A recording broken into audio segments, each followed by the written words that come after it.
Okay, last but not least, Letterman style top 10 lists. We only have seven, but mistake number seven is today of the seven biggest mistakes that people are making when starting a business. Stick around as we wrap up this very, very important series. This is the Franchise Pitfalls and Profit Show. Each week, we bring you the challenges and triumphs of being in the franchise development and consulting business. The things you need to make money faster. And now your host, one of the most successful franchise developers in North America, Don Shin.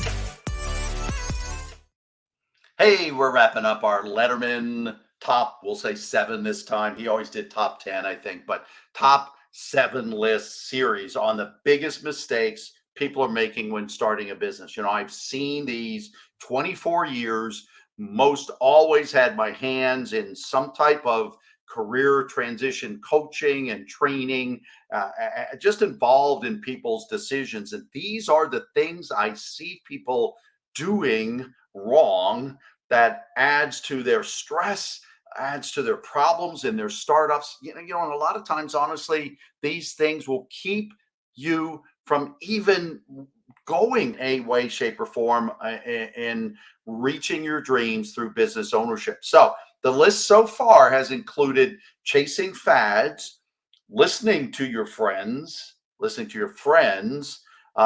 not listening to your spouse, saying I know prematurely, ending the search for a business, thinking you've got all that you need, taking too long to make your decision. And then last week, we talked about people who are starting their funding search too late in the investigation and in the purchase process.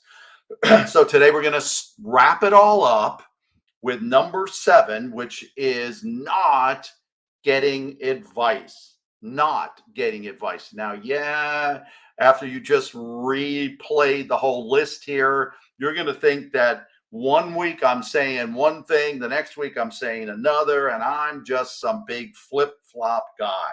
But listen up to what I'm getting at. I'm talking today about sharing a few of the good resources, the professions, the type of people you should be tapping into when you're considering starting a business. And I'm going to tell you why certain professions, certain people are going to be of the greatest value at this point in your search or in your consideration for starting a business. All right. So first of all, I want to talk about, is this your first rodeo? In other words, is this the first business you've ever considered starting or owning? So I'm going to encourage you to go to a franchise consultant. I strongly recommend, and here's the reason why I strongly recommend, if you're taking the plunge of starting your own business for the first time, do so through owning a franchise. The statistics are so clear that starting a business through the franchise model or a franchise model is still the greatest probability of your success. And until you've been there, done that at least once, there are people who are in franchising and buy other franchises, and they'll continue to always start businesses through franchising. But particularly your first one, there's just so much to getting a business off the ground, started, operating, running, and successful, that you want to do it with help. You are still owning your own business. Drives me crazy when people go, oh, well, they own a franchise. They're still a business owner. They still get up every day. They still have challenges in hiring. They still have challenges in leading people. They still have challenges in growing it. Just because you buy a franchise doesn't mean you just open it up and you're instantly successful without the effort. You are a business owner. The difference is you've decided to not go it alone. And you've decided to get some help in the process, to get some training, to get ongoing support that you're probably very used to having worked for somebody else before. So you are still in business for yourself. You're just not in business by yourself.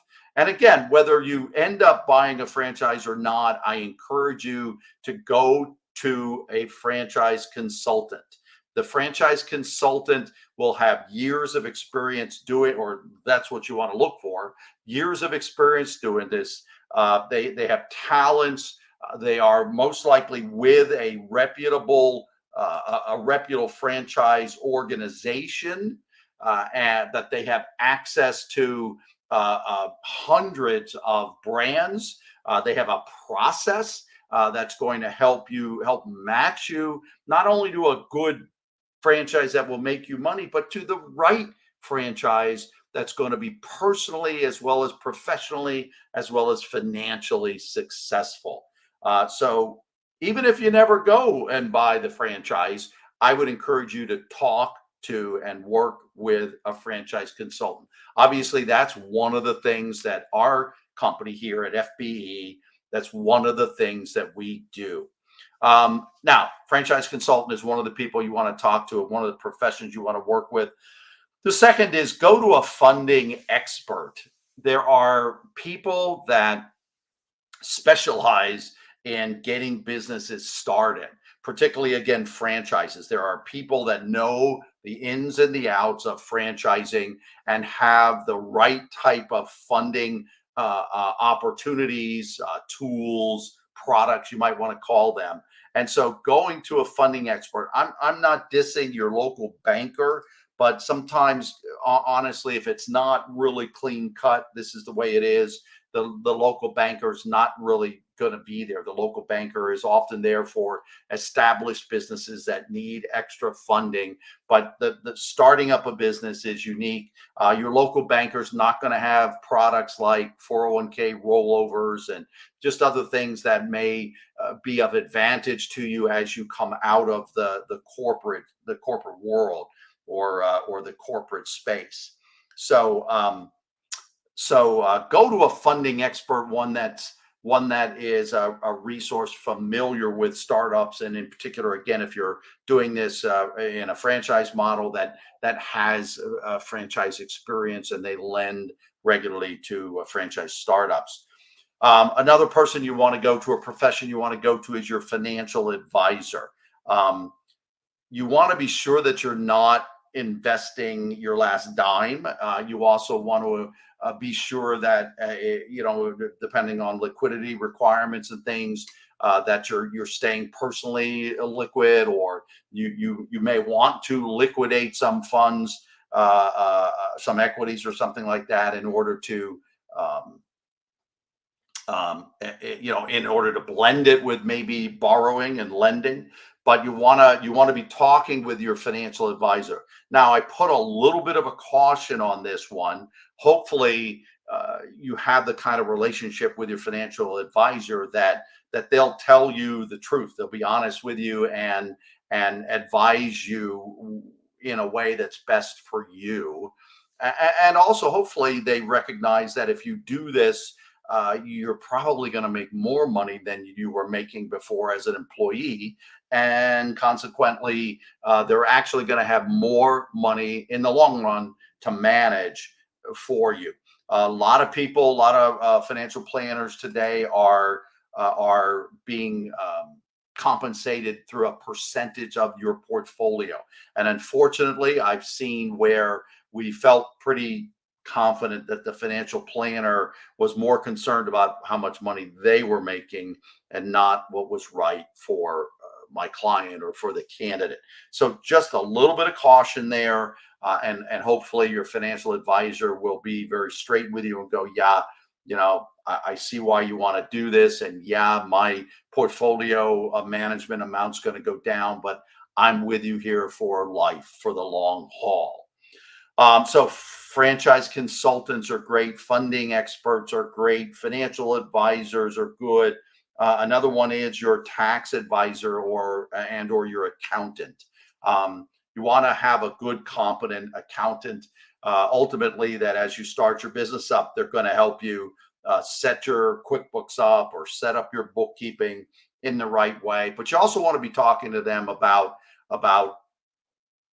tax implications. If you're doing this toward the end of a calendar year, there will be things you can take as deductions this year versus next year, and they'll give you the straight skinny on, yeah, take it now, wait till after the first of the year. So there just are overall ways to set your business up right from the start, and tax implications of starting a business. Just recognize here again, and I've got a lot of good friends who are accountants and CPAs. They can tend to be a bit conservative. They may question you, well, why do you want to start your own business? And very similar to good-natured and good, well-meaning friends, because they've never wanted to do it themselves, they might look at you like you've suddenly got four eyes or something. So, but you want a good accountant / tax advisor to help you at the startup as well as ongoing, help you with your taxes and those kinds of considerations. Lastly, you want an attorney. Now, again, if you're buying a business of your own, you want to go to a small business attorney.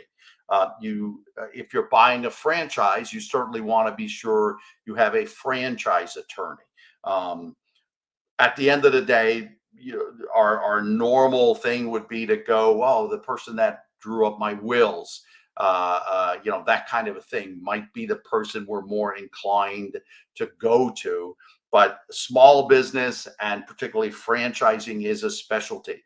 So you want to go to the attorney that understands and has that kind of experience and background. So franchise consultant, funding expert, financial advisor, accountant, tax advisor, and franchise attorney. These are the people you want to talk to.